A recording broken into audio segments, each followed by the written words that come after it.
अब हमें पढ़ना है पैथोजेनेसिस ऑफ अस्थमा के बारे में। तो अस्थमा क्या है, वो टाइप 1 हाइपर सेंसिटिविटी का एग्जाम्पल है, ठीक है। ये टाइप 1 हाइपर सेंसिटिविटी का एग्जाम्पल है, ठीक है। तो टोटल 4 टाइप की हाइपर सेंसिटिविटी होती है, टाइप 1 2 3 4, है ना। तो 1 2 3 जो होती है वो बी सेल मीडिएटेड होती है, और 4th वाली जो है वो टी सेल मीडिएटेड होती है, ठीक है। इतना डीप में घुसने की कोई ज़रूरत नहीं है। ये टाइप 1 हाइपर सेंसिटिविटी का एग्जाम्पल है अस्थमा, पहली चीज़। अब पैथोजेनेसिस में हमें लिखना कैसे है, तो सबसे पहले जैसे ही पोलन ग्रेन या कोई सा भी स्टिमुलस जो है वो अस्थमेटिक पेशेंट के ट्रेकिया और ब्रोंकस में जब एंटर होता है, तो सबसे पहले क्या होता है, during first contact of the host with the antigen, antigen मतलब अपना पोलन ग्रेन वगैरह कुछ भी, ठीक है। तो सबसे फर्स्ट कॉन्टैक्ट में क्या होता है, एंटीजन जो है it is captured by APC, मतलब एंटीजन प्रेजेंटिंग सेल उसको ऐसे आके पकड़ लेती है, ठीक है। तो antigen is captured by antigen presenting cell. अब now this antigen presenting cell जो है, now this antigen presenting cell is presented to T cell, ठीक है। ये एंटीजन प्रेजेंटिंग सेल मतलब एक कोई सेल होती है, ठीक है। जैसे ही पोलन ग्रेन या फिर कोई सा भी एंटीजन जो है, फॉरेन बॉडी को एंटीजन कहते हैं ना, कोई सा भी एंटीजन जो है वो इस एंटीजन प्रेजेंटिंग सेल के अंदर जैसे ही गया, तो इस सेल ने, इस एंटीजन प्रेजेंटिंग सेल ने क्या करा, इसको टी सेल के पास ऐसे जाके प्रेजेंट कर दिया, ठीक है, कि ये देखो ये पोलन ग्रेन आया है, ठीक है। तो ये टी सेल ने क्या करा, ये टी सेल जो है वो अब फिर एक्टिव फॉर्म में डिफरेंशिएट हो गई, एक्टिव फॉर्म में मैच्योर होकर टी हेल्पर 2 सेल बन गई, ठीक है। तो अब हम अभी तक क्या पढ़ा है, first contact of the, during the first contact of the host the antigen is captured by the antigen presenting cell and then it is presented to T cell which then differentiate into T helper 2 cell. इतना clear है। अब जो T helper 2 cell है वो कुछ chemicals release करते हैं, कुछ मीडिएटर्स रिलीज़ करते हैं, ठीक है, सिग्नलिंग के लिए, ताकि वो आगे बी सेल को एक्टिवेट कर पाएँ, ठीक है। तो वो क्या, ये टी हेल्पर 2 सेल क्या रिलीज़ करता है, हेल्पर 2 है, ठीक है, हेल्पर 2। टी हेल्पर 2 सेल क्या रिलीज़ करता है, तो 3 चीज़ें, इंटरल्यूकिन 3, इंटरल्यूकिन 4 और इंटरल्यूकिन 5, ये 3 चीज़ें रिलीज़ करता है, ठीक है। इसमें से स्पेसिफिकली जो इंटरल्यूकिन 4 है, IL-4, वो जाके एक्टिवेट करता है नेक्स्ट सेल बी सेल को, ठीक है। बी सेल को एक्टिवेट करा। अब ये जो एक्टिवेटेड बी सेल है वो भी डिफरेंशिएट होता है, वो भी मैच्योर होता है, और उसके बाद फिर वो प्लाज्मा सेल्स बनाता है ना, IgE secreting, IgE hyper sensitivity में कौन सी, एलर्जी जब हो जाती है तो कौन सा अपना एंटीबॉडी निकलता है, IgE निकलती है ना।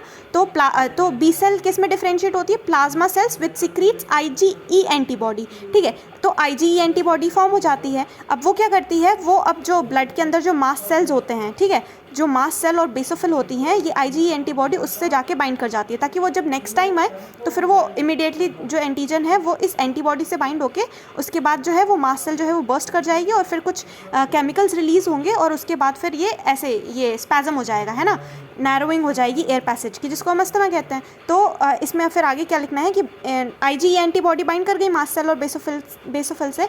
अब ये मास्ट सेल जो है ये फुल्ली सेंसिटाइज्ड हो गए, और फिर अब नेक्स्ट इवेंट के लिए वेट करेंगे कि नेक्स्ट जब एंटीजन आएगा तो फिर हम एक्ट करेंगे उस पर, ठीक है। तो ये अभी फर्स्ट स्टेप चल रहा है फर्स्ट मीटिंग में। तो सबसे पहले first contact of the host with the antigen is known as priming dose. First priming dose हो रहा है, सेंसिटाइजिंग हो रहा है, ठीक है, सेंसिटाइजिंग टेक्स प्लेस। तो during first contact of the host मतलब ह्यूमन बॉडी, है ना।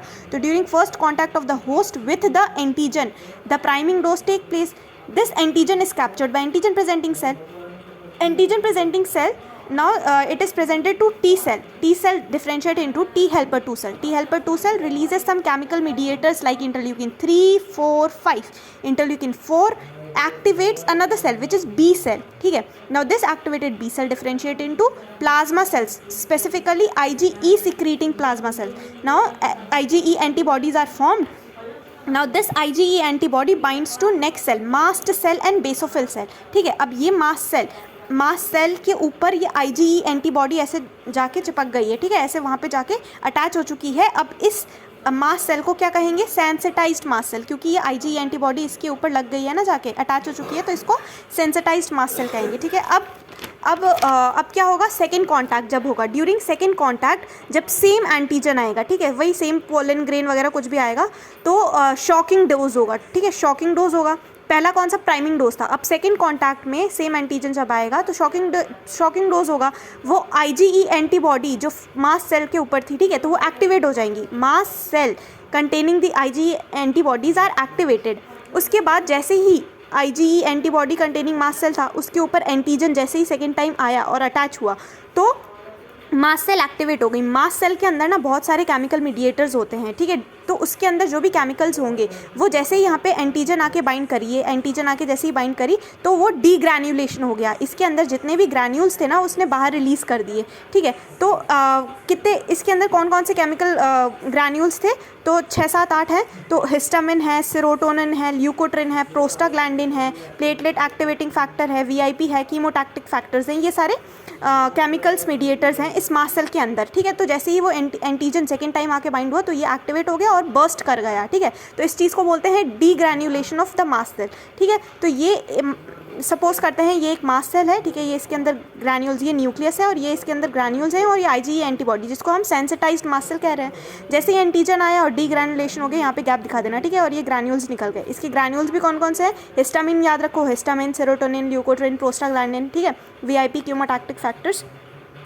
तो अब ये रिलीज़ हुए हैं केमिकल्स, वो करते क्या हैं, तो वही अस्थमा वाले सिम्टम्स करेंगे ना। तो क्या क्या करेंगे, सबसे पहले ब्रोंको कॉन्स्ट्रिक्ट कर देंगे ब्रोंकस को, यही है ना। अस्थमा क्या है, अस्थमा क्या है, डिजीज़ ऑफ एयरवे, स्पेसिफिकली कौन सी, ट्रेकियो ब्रोंकियल ट्री की डिजीज़ है ना। इंक्रीज रिस्पॉन्सिबनेस, इसमें होता क्या है, वाइड स्प्रेड नैरोइंग हो जाती है एयर पैसेज की, तो नैरो कर देते हैं। जितने भी ये सारे ये चीज़ें निकली ना, हिस्टामिन, सेरोटोनिन, ल्यूकोट्रिन्स वगैरह, ये क्या करती हैं, ब्रोंको कॉन्स्ट्रिक्शन, नैरो कर देती है, ठीक है। तो ब्रोंको कॉन्स्ट्रिक्शन कर देती है और क्या करती है, वहाँ पे स्वेलिंग, इडीमा कैसे, हिस्टामिन क्या करता है, वस्कुलर परमेबिलिटी को बढ़ा देता है, ठीक है। तो वहाँ पे इडीमा होगा, क्यों, क्योंकि वस्कुलर परमेबिलिटी बढ़ जाती है। इंक्रीज सीक्रेशन फ्रॉम ग्लैंड्स, ये सारे इन सब की वजह से हो रहा है। हिस्टामिन वगैरह ये जो केमिकल्स निकले हैं ना, ये सब ये कराते हैं, क्या कराते हैं, मेनली तो 3 चीज़ें कराते हैं। सबसे पहले तो कॉन्स्ट्रिक्ट कर देंगे, ब्रोंको कॉन्स्ट्रिक्शन, जिसकी वजह से उनको सांस लेने में दिक्कत हो गया ना, डिस्पनिया होगा। दूसरी चीज़ क्या करेंगे, इंक्रीज सिक्रीशन फ्रॉम ग्लैंड्स, ठीक है, बहुत ज़्यादा ग्लैंड म्यूकस सिक्रीशन बढ़ा देंगे, ठीक है, और इडीमा हो जाएगा वहाँ पे, ठीक। उसके बाद हाइपोटेंशन भी हो जाता है सीवियर केसेस में। तो ये हमें ये केमिकल्स रिलीज़ हुए हैं, उनकी वजह से ये फीचर्स देखने को मिलता है हमें, ठीक है। अब ग्रॉस देखना है हमें, ग्रॉस और माइक्रोस्कोपी देखनी है अस्थमा के पेशेंट को, ठीक है। तो पैथोजेनेसिस में हमें इतना ही लिखना है कि टाइप 1 हाइपर सेंसिटिविटी है, ठीक है। तो फर्स्ट कांटेक्ट में प्राइमिंग डोज कहते हैं, फर्स्ट कांटेक्ट को एंटीजन और होस्ट में फर्स्ट कांटेक्ट को प्राइमिंग डोज कहते हैं। Antigen is captured by antigen presenting cell, then it is presented to T cell, फिर T helper 2 cell, T helper 2 cells chemicals release करता है, इंटरल्यूकिन 3, 4, 5, आईएल मतलब इंटरल्यूकिन 3, 4, 5 रिलीज करता है। इंटरल्यूकिन 4 याद रखना है, 4 क्या करता है, वो बी सेल को एक्टिवेट करता है, फिर एक्टिवेटेड बी सेल जो है वो आईजीई सीक्रेटिंग प्लाज्मा सेल्स में डिफ्रेंशिएट कर जाता है ना, प्लाज्मा सेल्स बनाते हैं बी सेल, ठीक है, एंटीबॉडीज़ बनाते हैं ना, तो प्लाज्मा सेल्स स्पेसिफिकली आईजीई वाली एंटीबॉडीज़ बनाते हैं। आईजीई एंटीबॉडी फिर जाके अटैच हो जाती है मास्ट सेल ब्लड के अंदर, मैक्रोफेज जब इधर आ जाता है ना, मोनोसाइट मैक्रोफेज जब ब्लड के अंदर आ जाते हैं तो उनको मास्ट सेल कहते हैं। तो इसी मास्ट सेल पे जब ये आईजीई एंटीबॉडी जो है वो जाके अटैच कर जाता है तो उसको क्या कहेंगे, सेंसिटाइज्ड मास्ट सेल कहेंगे, ठीक है। अब फिर जब सेकेंड कॉन्टैक्ट होता है सेम एंटीजन के साथ, उसको शॉकिंग डोज कह रहे हैं। फिर आईजीई एंटीबॉडी जो है वो उस मतलब सेंसिटाइज्ड मास्ट सेल के ऊपर जब ये अपना सेकेंड वाला एंटीजन, सेम एंटीजन जब आके अटैच कर रहा है तो वो जो मास्ट सेल है वो एक्टिवेट हो जा रही है और डीग्रैन्युलेशन हो रहा है, तो बहुत सारी ग्रैन्यूल्स रिलीज कर रही हैं। कौन कौन सी, specifically histamine, serotonin, leukotriene, prostaglandin, VIP, chemotactic factors release कर रहा है। इसकी वजह से क्या होगा, ब्रोंको कॉन्स्ट्रिक्शन हो जाएगा, नैरोइंग हो जाएगी, बहुत सारा सीक्रेशंस रिलीज करेगा ग्लैंड से। ब्रोंकस, ये ब्रोंकियल वगैरह में बहुत सारे ग्लैंड्स होते हैं ना, सब म्यूकोसल ग्लैंड्स होते हैं, तो वहाँ से बहुत ज़्यादा म्यूकस सिक्रीशन होने लगेगा, ठीक है। ब्रोंको कॉन्स्ट्रिक्शन हो जाएगा और ईडिमा हो जाएगा, ठीक है, वस्कुलर परमेबिलिटी बढ़ जाती है तो ईडिमा हो जाता है, तो ये कॉज होगा इसका। और सीवियर केसेस में हाइपोटेंशन भी हो जाता है, ठीक है। तो ये पैथोजेनेसिस था अस्थमा का, ठीक है। अस्थमा है क्या, it is a disease of airway which is characterised by increase responsiveness of what, of tracheobronchial tree to variety of stimuli. तो होता क्या है, वाइड स्प्रेड नैरोइंग हो जाती है एयर पैसेज की, विच इज़ रिलीव स्पॉन्टेनियसली और बाय थेरेपी। अगर ये रिलीव नहीं हुई तो स्टेटस अस्थमैटिकस कहते हैं। और इसकी क्लिनिकल कैरेक्टरिस्टिक्स क्या क्या हैं, डिस्पनिया, कफ और वीजिंग, ठीक है। अब हमें बस ग्रॉस और माइक्रोस्कोपी देखनी है अस्थमा की।